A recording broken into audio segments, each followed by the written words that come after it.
नमस्कार दोस्तों, मैं गीतांजलि मलिक, न्यूरोलॉजिस्ट। आज हम बात करेंगे वास्तु पुरुष की। कई लोगों को तो पता ही नहीं होता कि वास्तु पुरुष होता क्या है, पर सबको अपने घर का वास्तु भी कराना है। तो अगर आपको जब पता ही नहीं है कि वास्तु होता क्या है, वास्तु के हमारे ऊपर कितने इफेक्ट अच्छे और बुरे होते हैं, ये सब चीज़ें आपको नहीं पता।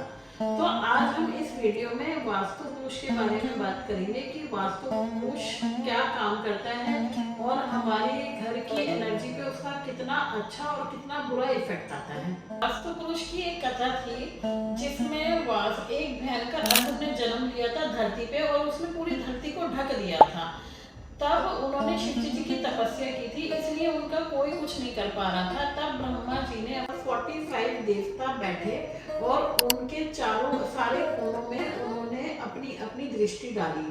तभी हम कहते हैं कि वास्तु पुरुष का हर एक कोना हमारे घर पे बहुत अच्छा इफेक्ट भी करता है और बहुत बुरा इफेक्ट भी करता है। वास्तु पुरुष के 4 भाग होते हैं, जैसे कि उनका सिर जो होता है नॉर्थ ईस्ट में होता है, उनका सीना जो होता है ईस्ट में होता है और उनका जो पेट होता है वो सेंटर में होता है, जो उनके पैर होते हैं वो साउथ वेस्ट में होते हैं। तो वास्तु के हिसाब से हमें अब कौन सी चीज कौन से एरिया पे लगानी है, मैं आपको इसके बारे में जानकारी दूंगी। तो आप पहले चैनल को लाइक कीजिए, शेयर कीजिए, सब्सक्राइब कीजिए और कमेंट जरूर कीजिए कि आपके घर में वास्तु के हिसाब से कौन सी चीज कहाँ लगी हुई है, ताकि मैं आपको उसका आंसर आपके कमेंट में दे सकूं। तो जो हमारा किचन होना चाहिए या टॉयलेट या मास्टर बेडरूम या पूजा रूम, ड्राइंग रूम कहाँ होना चाहिए, मैं आपको बताऊंगी।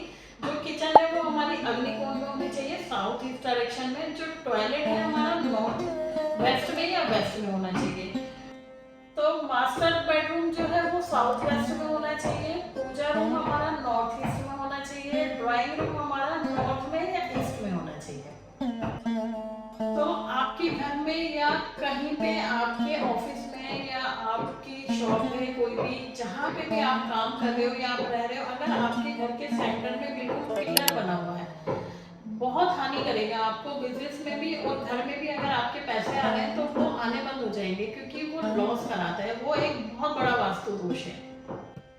अब आप कहोगे कि घर में पिलर नहीं हटा सकते, या आपका जो बिजनेस है जो ऑफिस है वहां पे आपका पिलर लगा हुआ है और उस पिलर को भी आप नहीं तोड़ सकते, तो उसके लिए भी वास्तु के अकॉर्डिंग उपाय है। आपको क्या करना है, वहां पे मनी प्लांट रखने हैं, वहां पे एक गोल मिरर लगा देना है और एक कॉपर वायर आती है, उस वायर से उस पिलर को कवर कर देना है। आपको ऐसी चीज बताती हूँ जिससे आपको हानि होगी, आपको प्रॉब्लम्स होंगी, आपकी हेल्थ पे असर पड़ेगा, आपकी वेल्थ पे पड़ेगा, आपके बिजनेस पे पड़ेगा।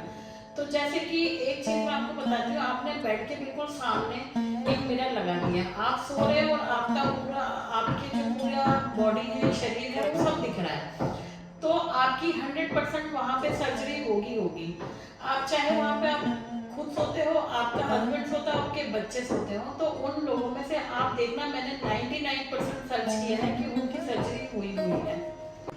तो उसका उपाय भी है। ऐसा नहीं है कि अगर आपका मिरर लग गया और आपके ऊपर चीजें इफेक्ट खराब हो रही है और आप उसको नहीं हटा सकते हो, तो आपको क्या करना है कि जब भी आप रात को सोते हो तो आपको उस मिरर को पूरा कवर करना होगा। तो दोस्तों, बहुत सारी ऐसी चीजें हैं जो वास्तु से रिलेटेड हैं, जो मैंने आज आपको थोड़ी सी चीजें बताई हैं। अगर आपको अपने घर के बारे में या अपने बारे में कुछ जानकारी लेनी है तो आप मुझे डायरेक्ट कमेंट कर सकते हो, डीएम कर सकते हो, मेरे नंबर है